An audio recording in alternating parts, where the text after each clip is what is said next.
আসসালামু আলাইকুম। আমি জামালগঞ্জ থানা ফেনারবাগ ইউনিয়ন ও লক্ষ্মীপুর গ্রাম থেকে আপনাদের সাথে আছি।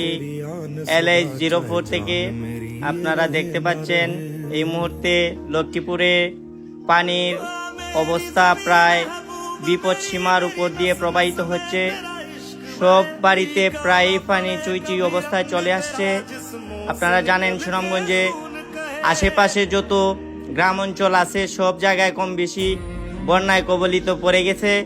আপনারা এই মুহূর্তে দেখতে পাচ্ছেন যে আমাদের লক্ষ্মীপুর গ্রামের অবস্থা, আমাদের বাঁধের মাত্র 1 হাত বাকি রয়েছে। আপনারা দেখতেই পাচ্ছেন হালকা কিছু যদি পানি উঠে আমাদের বাড়িঘরের ক্ষয়ক্ষতি হবে, এটা নিশ্চিত।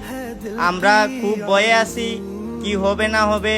আমাদের গ্রামের যে পরিস্থিতি এটা আপনাদেরকে দেখানোর জন্যই আজকে LH04 থেকে আপনাদের সাথে আমি আছি, লাবণ হোসেন। আপনারা দেখতেই পাচ্ছেন কি রকম পানি হয়েছে। 2022-এর বন্যা আবারও আমরা দেখতে পারবো মনে হয়।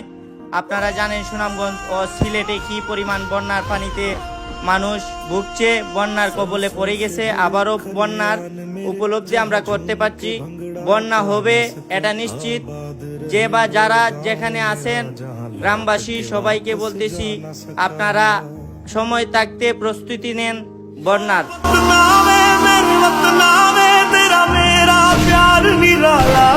कुर्बान हुआ तेरी असमत पे मैं कितना नसीबों वाला था।